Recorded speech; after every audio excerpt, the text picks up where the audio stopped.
Nous allons voir dans cette présentation comment tester différentes routes entre un point de départ et un point d'arrivée.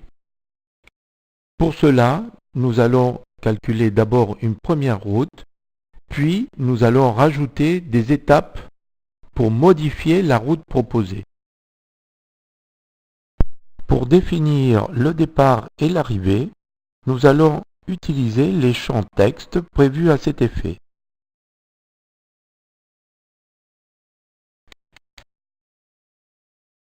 La liste déroulante contient les endroits de la base de données qui contiennent la chaîne de caractères que nous venons de rentrer.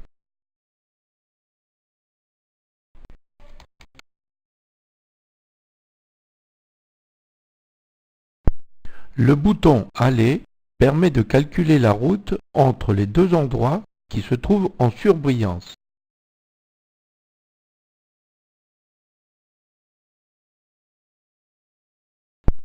À l'exception de ce tronçon, le reste de la route, en couleur bleue, indique que la route est totalement sûre.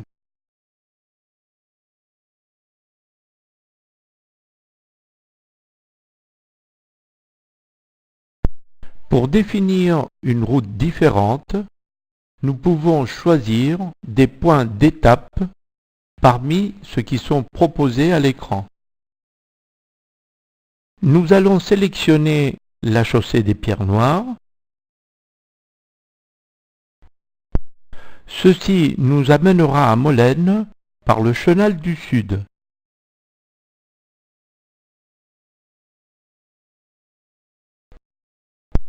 Nous allons donc introduire une ou plusieurs étapes pour modifier la route proposée.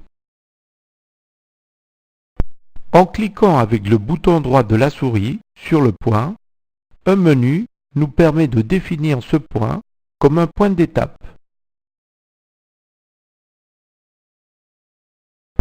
Le bouton Étape permet de visualiser la fenêtre de gestion des étapes. On voit que la chaussée des Pierres Noires a bien été ajoutée comme étape. Le bouton vert permet de constituer une liste d'étapes.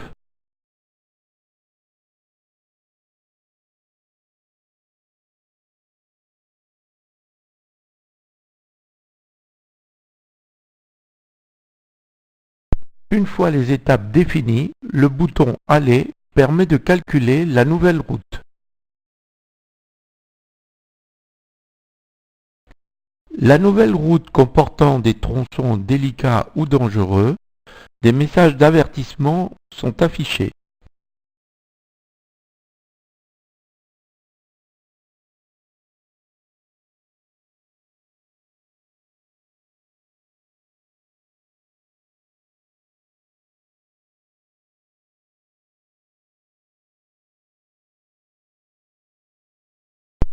La nouvelle route, contrairement à la première, présente plusieurs tronçons, soit délicats, soit dangereux.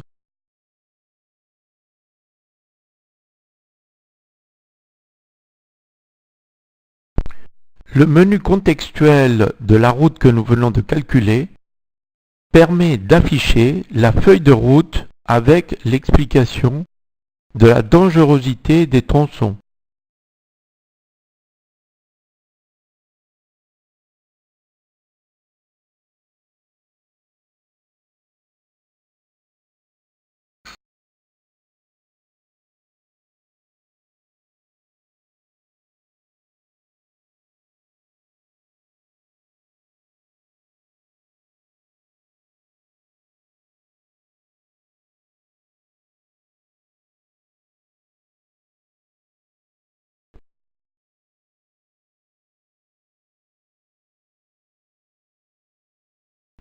Ce bouton permet de réinitialiser complètement la recherche de route, effaçant la liste d'étapes ainsi que le point de départ et d'arrivée.